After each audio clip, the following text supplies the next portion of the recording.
looks more at how to develop rather than pointing the blame. But this dire need issue will come about if there is a greater good, and it doesn't become the default.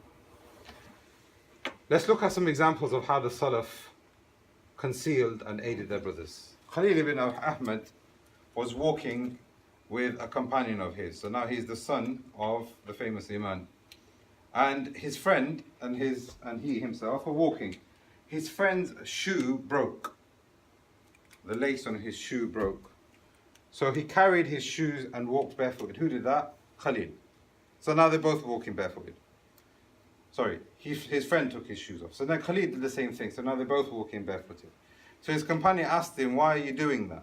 Your shoes are fine. Why are you taking your shoes off for? I am showing sympathy for you in being barefooted. I can't have you going through that scenario where alone. And this is a mindset. It's not about his shoes. It's not about him walking barefooted. It's about the sincerity. Umar radiallahu anh said, it's not permissible for a person to think bad about a person if there is a positive and a good interpretation for it. So you might think, okay, why did he look at me like that? Or why did he say that? Or why did he use that tone of voice? Umar radiallahu anh said, it's not permissible as long as there's always a good. And Ibn Sirin, in another narration, yeah, here it is. I didn't know how to put it in there, but it's there. If you hear anything about your brother, then make an excuse for him. And even if you don't find an excuse, then say, well, maybe he's got an excuse that I don't know of. And it's the same thing that Umar has said. This is understanding from the Salaf. It's not isolated, you see. Whoever puts shame on his brother, Hassan al-Basri, look at this one. Whoever casts shame on his brother, exposes his brother, who wants to degrade his brother, rather than advising him. You see him made a mistake. He sent a wrong text message. He said something wrong. He has done something wrong. Instead of exposing him, and instead of trying to make him out like he's an evil person, make an excuse for him. Maybe he's unaware of something. Maybe there is a scenario that you are unaware of. Maybe he's done something because there is a need for him to do that, but I wouldn't do that if I was him. There's so many different possibilities. But if your intention is to do this, then Hassan al-Basri said it's from the hikmah of Allah. Now when you lose that brotherhood, you will become disunited. How will you become disunited?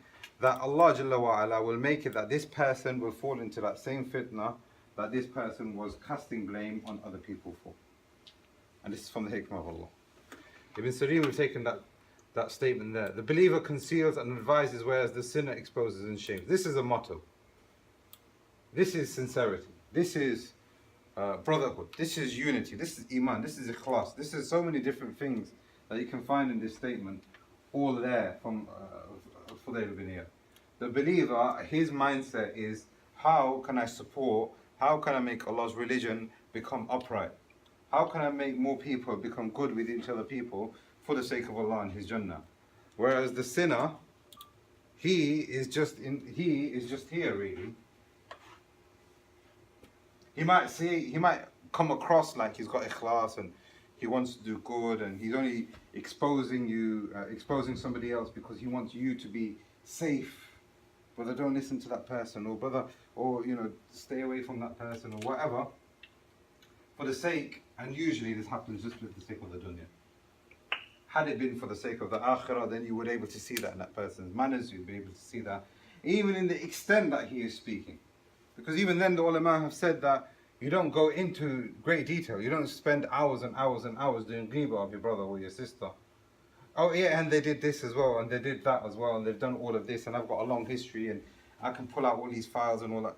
What's the need for that? How is that warning? How is that connected? That usually happens when the person is connected to the dunya.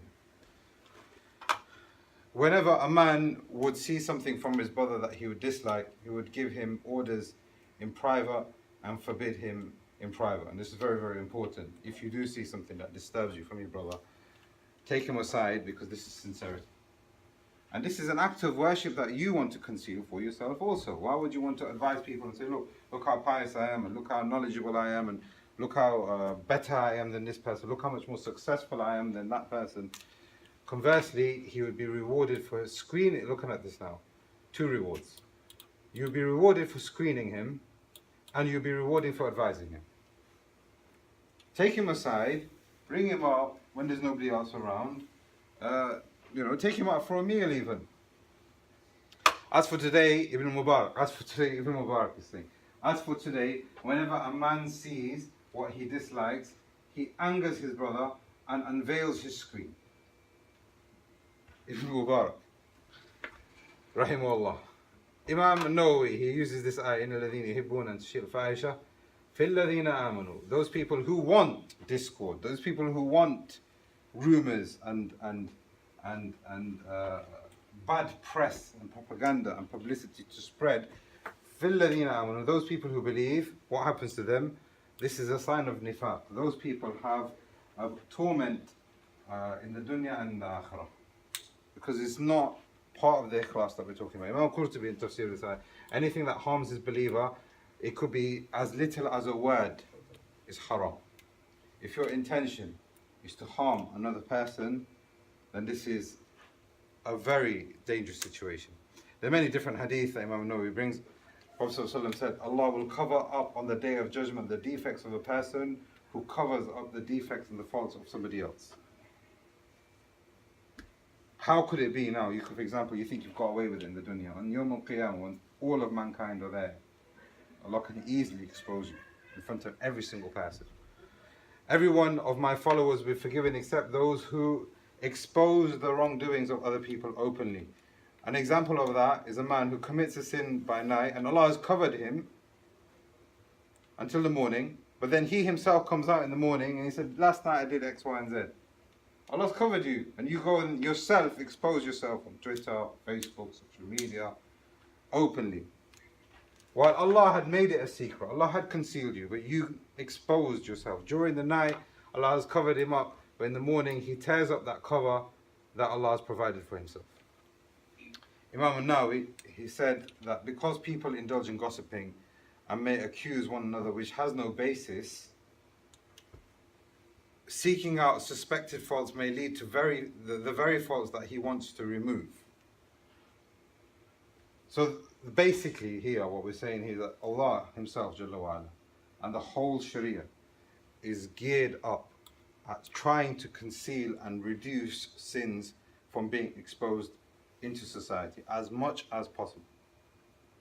And this, if you look at some of the sins that are being made prohibited, if you look at some of the actions and the statements, and all of this has been, even some of them are made makruh because it could lead to some of this that's happening.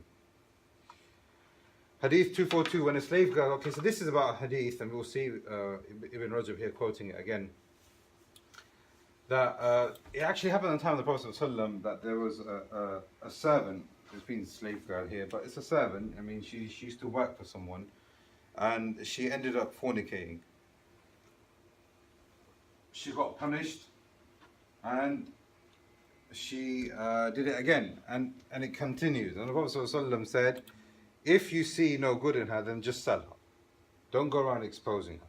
And there's another narration here where the Prophet ﷺ had an adulteress lashed. A woman, she did zina, and she was lashed. And the people started saying bad things about her. The Prophet ﷺ got angry, and he forbade criticizing and disgracing her on the account of her sin. There's another narration here where a man, he used to drink wine a lot. And at that time, in Medina, if there was a drunkard, or they'd come across somebody who was intoxicated, people used to just beat them. So you see a guy, you hit him, or you throw your shoe at him. And that was common habit at that time. And that was the punishment, so to speak. When the drunkard had gone, some of the people had said, may Allah disgrace. Now they started saying bad things about him. That's the punishment, that's something else. And that is, again, now, this is something very important, because somebody might look at this and say, look, actually, Islam's quite bad, actually. If you look at that, it sounds quite violent. No, this is based on the judgment of the Imam. If the Imam sees this as not being befitting, then he can take it out. It's not an issue. It was culturally acceptable at that time. The Sharia accepted it. But if the Imam wants to punish somebody else who's spreading some kind of facade, some kind of corruption, whether it's intoxication, whether it's anything else, then he is able to do whatever he needs to do. He can imprison, he can fine, you can do other things. But the point here, this is the point, is that he went through that process of going through punishment, and he got punished. But then on top of that, they said, may Allah disgrace you. So the Prophet ﷺ got angered at that. He said, don't say that. Because what you are doing here is you are aiding the shaitan. You are aiding the shaitan against him. This man is a drunkard in Medina. Could you imagine that right now? A man, he is drunk in front of the face of Rasulullah, in front of Abu Bakr, in front of Umar, in front of Uthman, in front of Ali, in front of everybody. Masjid al-Nabawi is there. He's seeing miracles coming down to Medina. The wahi is coming. Despite that, he drinks. It's quite severe. It's quite, we might think about that and think, I don't know how anyone could ever do that. The Prophet ﷺ is still sympathizing with him. And he's saying, look, it's not about us ridiculing one another. It's about us trying to support him. Now, the reason why that would be permitted, where you can go there and you know, maybe strike him or maybe tap him or maybe, is so that he can be reminded. And that was working for them at that time. But now you're going to insult him. Now you're going to try and assassinate his character. That's not on. That's not the objective. Some of the Salaf used to be asked, shall I tell you of an error of such and such person? So a person used to come to the Imam or to a Sheikh, I've got some information for you about this person. They would reply, if you are doing it for the sake of disgrace, then I don't want to know. If you're doing it for the sake of the religion, then tell me as much as you need to tell me, and that's all I need to know. If it's something that you want to get involved with, and riba, and disgracing and defaming others, this is Ibn Rajab after quoting that, this is taken from his book. Disgracing and defaming others because of the sins they commit has been prohibited by the Prophet ﷺ. And then he quoted that hadith of the woman who got punished for illegal sexual intercourse. Despite her doing something wrong, despite this man doing something wrong, it's still not permissible for you to go around saying things, and it's still the default, which is to conceal and not to expose. And if there is a need for you to expose, don't expose it. Look at all these other exercises that you could possibly do first, because what we want to do is we want to try and preserve brotherhood and pass the test. The second point has just come to me now. Here now, for example, a person will say now, okay, well, Islam has been backwards for all of this time. So now let's say 300 years, argument's sake. You've done absolutely nothing. And you guys now, and this was the conversation we were having, is like, yeah, okay, fair enough, you can take it. Take whatever you want. You can take algebra, you can take whatever you want, optics, you can take whatever you want. Islam did that, yeah, fair enough. But right now in Silicon Valley, we've got so many inventors, we've got so much advancement that the whole Muslim Ummah, from the very beginning until now, until here, has never produced. Never. We've done aviation, we've done medicine, we've got MRI scans, we've got mobile phones, we've got technology that you guys have never. So what you guys are doing, fair enough, you can have that bit, but we are way more advanced than you, and we're atheists. So now the point here, this is the point that I wanted to make here, is that if we don't go through the hikmah of Allah correctly, then we will be debased. And in actual fact, this is proof that the Prophet ﷺ spoke the truth. Because this timeline, the Prophet ﷺ told us about this timeline. Had this timeline not happened, then we would say, well, where is that? The Prophet ﷺ actually said, there's going to be a fitna, but then there's going to be good, and then there's going to be bad. There's going to be tainted a little bit. But then there's going to be good after the bad, and then there's going to be a bad after the good, and it's going to continue in that way. And he's told us that. And he's told us that we're going to be so many in number, but like the foam on the sea. And our enemies are going to be sitting around like a table and trying to plot against us. There's so many different narrations. So this actually is proof that he spoke the haqq. But this debasement now that we're in now is because the lack of support, arguably, one of the reasons, I would say, that we are not showing for one another. Now, this is the point I wanted to make. So let's say we're here, we're in the east, we're in the west, we're in the north, and we're in the south. We could have geniuses ourselves everywhere. How do we know that there's not a genius in Burma? How do we know that there's not a genius in Palestine? How do we know that the Uyghurs, I think that I should pronounce that correctly, in China, if you gave them the same amount of ability and stability that you've given in Silicon Valley, how do you know that they couldn't do that? And then attribute that to the religion. So it's because of our own debasement now and the lack of support is that we've become preoccupied with just trying to stay alive. That's basically what it is. Muslims are just trying to stay alive. And we're preoccupied with that. Because we're not here and we're not here. Coming to the need of a Muslim. Allah Jalla wa Ala says in many places in the Quran, in many texts as we can see here, of us trying to, it's been commanded for us to come to the need of the Muslim. وَفَعَلُوا الْخَيْرَ لَعَلَّكُمْ تُفْلِحُونَ. And the Mufassirun have said about this, khair here refers to all kinds of goodness. All kinds of goodness. Towards humanity in general.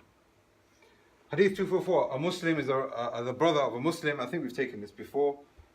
He doesn't wrong him, he doesn't undercut him, he fulfills his needs. If he's going through any kind of troubles, he comes to his need. And if a person does that and he covers up his sins and he helps him as much as he can. So now we've got positive and negative towards your Muslim brother. Then you will see that in the dunya and you'll see that in Yawm al-Akhir. He who removes from a brother one of his difficulties in this world, Allah will remove the troubles from him. And whoever finds relief for a hard-pressed person, Allah will make things easy for him on Yawm al-Qiyamah. He who covers a Muslim, Allah will cover him in the dunya and the akhirah. Allah supports a slave as long as he is supporting his brother. Then look at this bit now. Allah then talks about the virtue of the Prophet ﷺ, then talks about the virtue of seeking ilm. When you seek ilm, this is the path to Jannah. The angels come upon you. Mercy descends upon you. Tranquility surrounds you. And the angels flock around you. And Allah mentions you in a gathering that is greater than yours. How have we started from here to here? It's because we realize the hikmah. We realize that our dunya is not the objective of our existence. We need to support, and we can't become preoccupied with the false objective. Yeah, Nabil. Sorry, Sheikh. No problem. Does these rulings still apply to any bid'ah in a different? What's that? For example, not exposing wrong sins or anything what you mentioned. Does it still apply? What have the ulama said? Well, you see, the thing is now is the ulama have got extensive kalam about exposing the person who is a sinner and the person who is an innovator, etc. But that has to be put into its own context. Now, if you see, for example, a person is an innovator, but he's genuinely ignorant, you can't apply the harshest punishment that you can find from the Athar of the Salaf and say, this is what I'm going to do to this guy. It has to be in proportion to the situation. And this is what we mean by only in dire need. Why would you want to expose him? Why would you want to backbite him? Why would you want to, when you can just take his hand and say, actually, listen, I think what you're doing is wrong. Taqleed is not allowed in our religion. There's so many practices that you are following in your masjid which is not founded. And 9 times out of 10, you present it in a nice way, people will listen. And I'm only saying this out of experience, is that, I mean, before I left for Saudi, you know, Salafis had a bad image. And I'm pretty sure that's still there right now. Very, very harsh. It's either my way, you disrespect ulama, you know, you're quick to get agitated. Yes, now we've been connected to, you know, extreme thought and extreme behavior and all that kind of stuff. And it's unfortunate because the religion is not about that. And this is nicely ties into this statement here. And we talked about this in our last lesson in mid-December. Ibn Taymiyyah's statement where he's saying that the believer treats another believer like his own 2 hands. One of his hands has a stubborn stain on it, and it can only be removed if the other hand rubs it off. But then how does he rub it? He's not going to cut his finger off because there's najasa on that finger. That makes sense? You won't cut it off.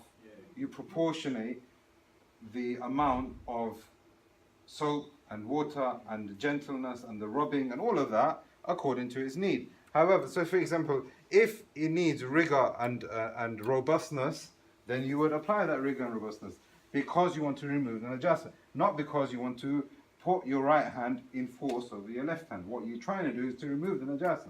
You want this hand to be clean again. You want your brother to be guided again. However, if there is a gentle cleaning agent and something soft will remove the najasa, then why would you use well, you don't need to use the vigorous one. Use the nice one, use the soft one. And that's the objective, and that objective has been missed. So those are the kalam. Yes, we have so many statements, so many athar about exposing the fasiq, exposing the mubtadi' and all those things. But it has to be put in proportion. Sheikh, I mean more like the brotherhood. What do you mean? So are we brothers with people from Ahlul Bid'ah? Again, it's a very general statement, isn't it? As in, because in Asl, no, we're not. So the Ash'aris are not from Ahlul Sunnah. The Mu'tazila, the Khawarij, they're not our brothers because they're from a different sect. But are they from Ahlul Qibla? Yes, they are. We're not classing them as disbelievers. They are still Muslim. But now, each situation differs. So now the Prophet, give an example. The Prophet said about the Khawarij that they are the dogs of the hellfire.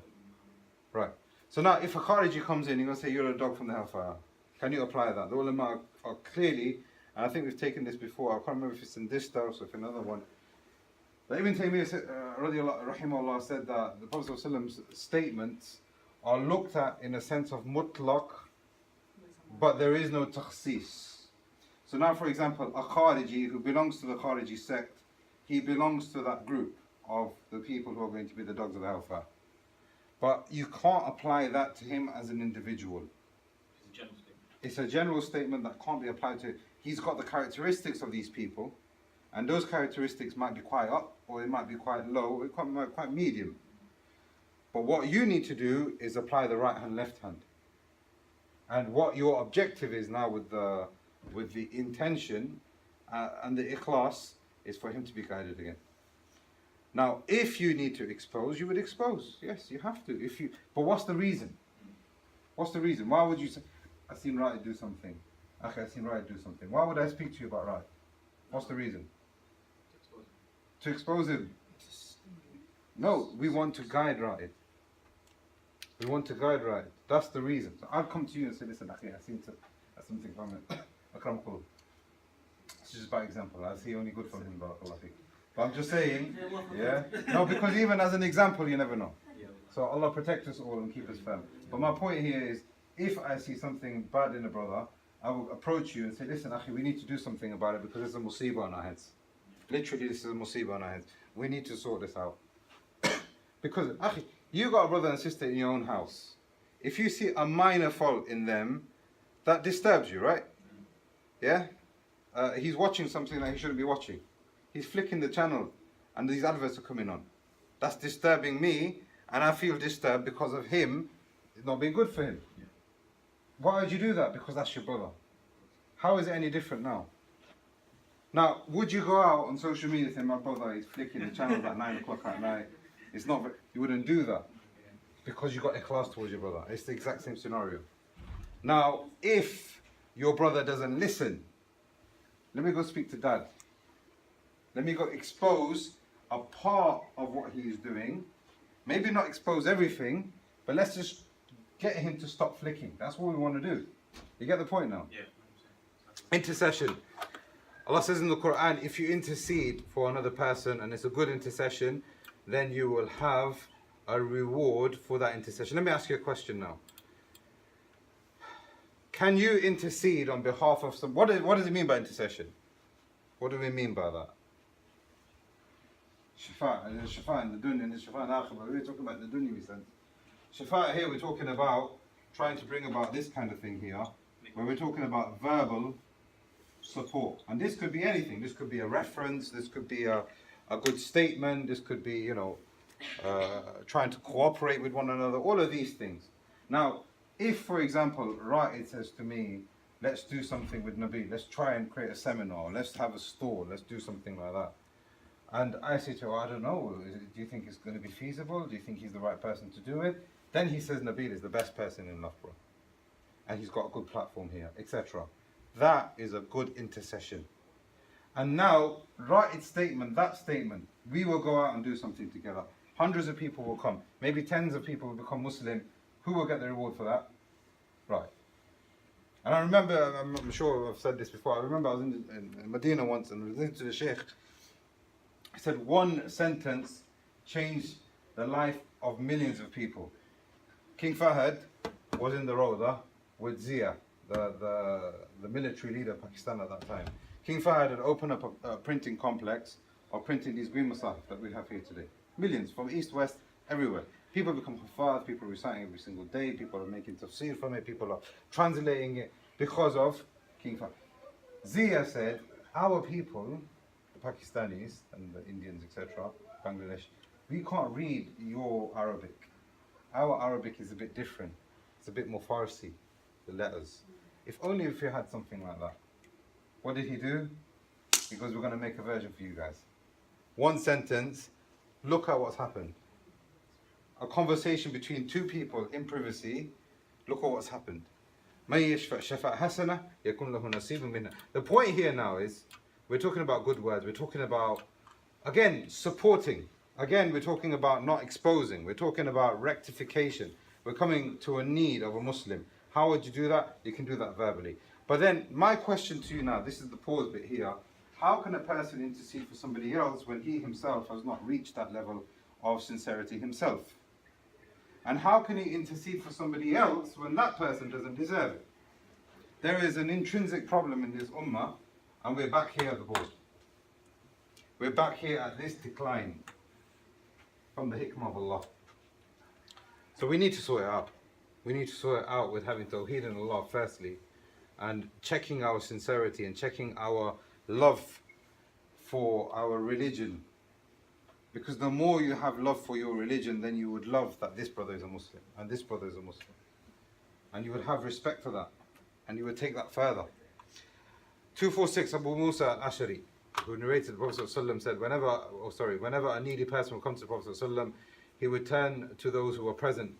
And he would say, if you make intercession for him, you will be rewarded because Allah decreed.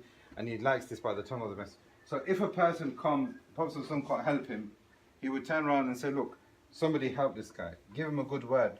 Try and take him somewhere else in Medina and support him until his need has been met. Ibn Abbas reported in connection in the case of Barira and her husband. Barira was a freed slave. She got freed by her people. So now the hukum is, a woman, say for example, she and her husband were both captives, but they were both married. She got freed by her master, so she's free. Husband is still enslaved. What happens? She has a choice now. She can remain married to this guy, or she's free. And he's a slave. So the Prophet ﷺ said, it's better for you to go back and stay with your husband. Reconciliation. Let's keep it together. Let's keep that. Let's not disturb it. So she said, is it that you were ordering me to do it, or is it your own personal advice? He said, no, I'm only interceding. It's just my own advice. So then she said, I have no need for him. I'm free. So you look at the Prophet ﷺ, he is trying to keep it together. He could have easily said, well, now you're free. Forget that guy. He's a bit of a loser and he's still a slave. And Allah has decreed that you are free now and you can do whatever you want. He could have done that. He could have just supported her. But what he was doing in his speech was trying to keep them together. He's trying to praise him still rather than saying bad things about him.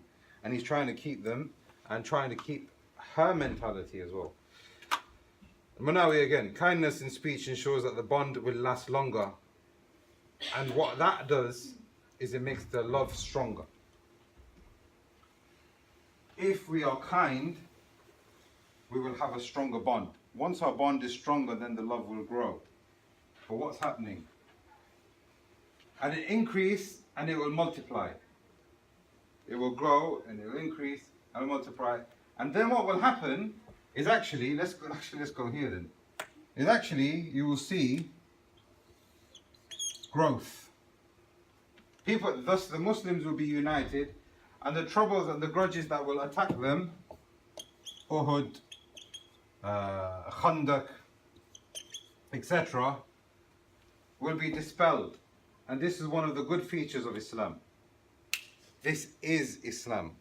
This is one of the significant features. This is one of the things that make Islam stands out. Is this. It starts off with you internally, in your head, in the way you think about Allah and about your brother and about your sister.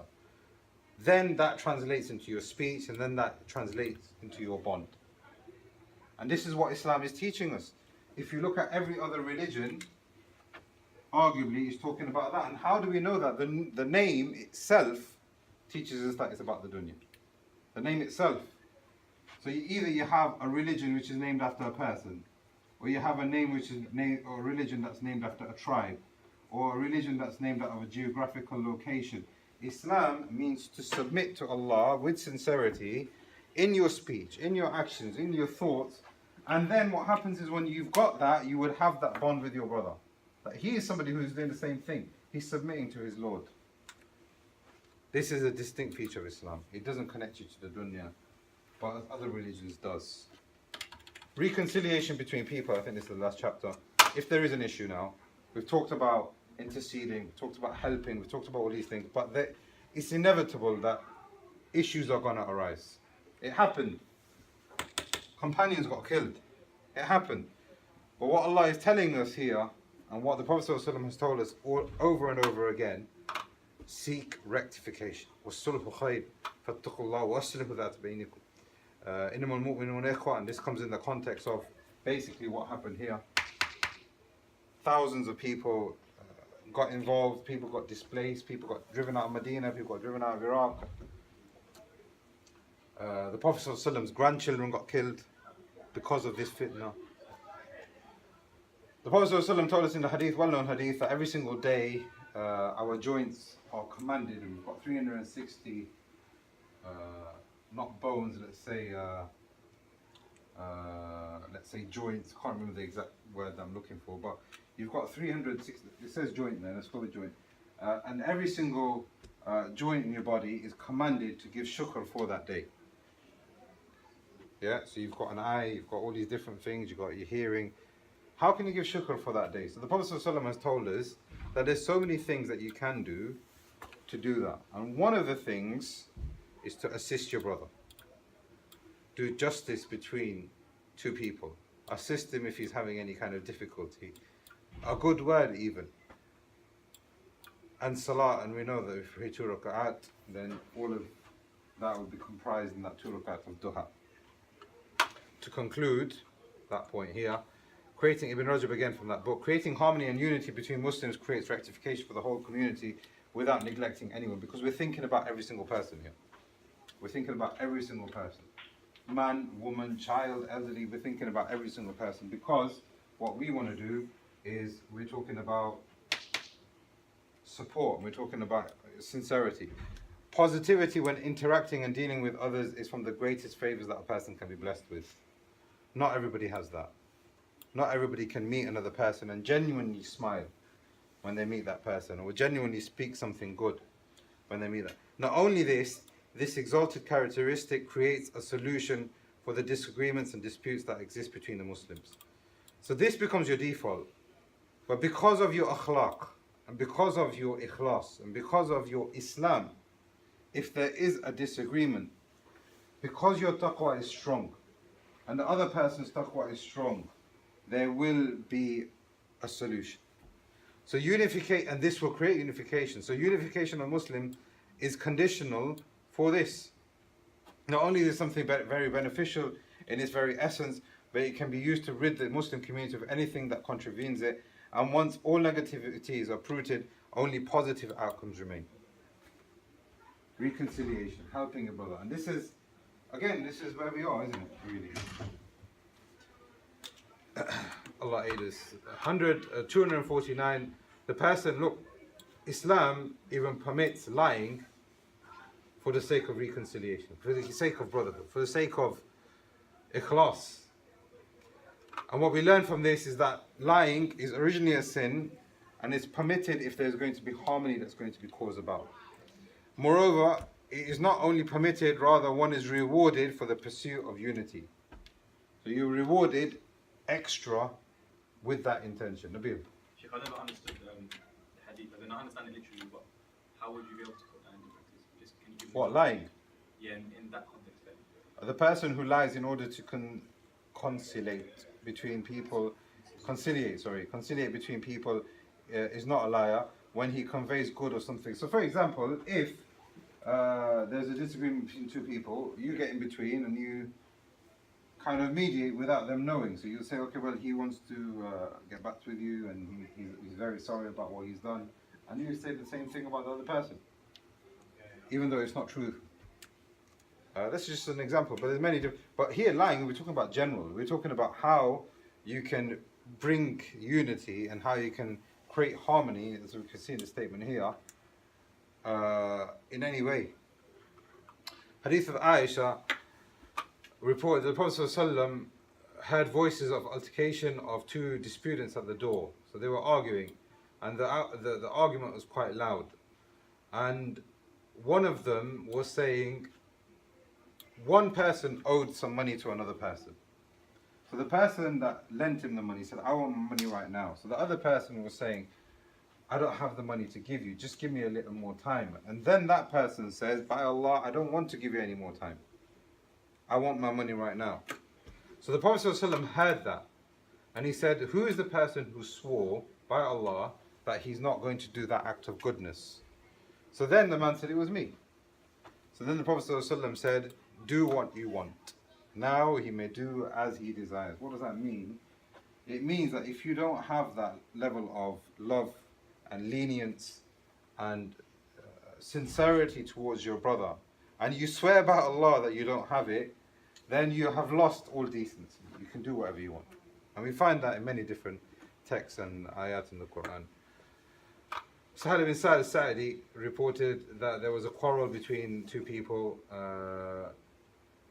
and this is a long hadith which talks about the final moments of the Prophet ﷺ. And there was a quarrel between two people from Banu Amir ibn Auf, and the Messenger ﷺ saw some of his companions bringing about peace between them. So there was a disagreement between the companions. The companions themselves saw that this is something which is not good. The Prophet ﷺ is in his house and he's not come out for a few days, and they're already in a sense of fear in that. So what they've said is, look, let's just sort this out. We've got bigger things to worry about.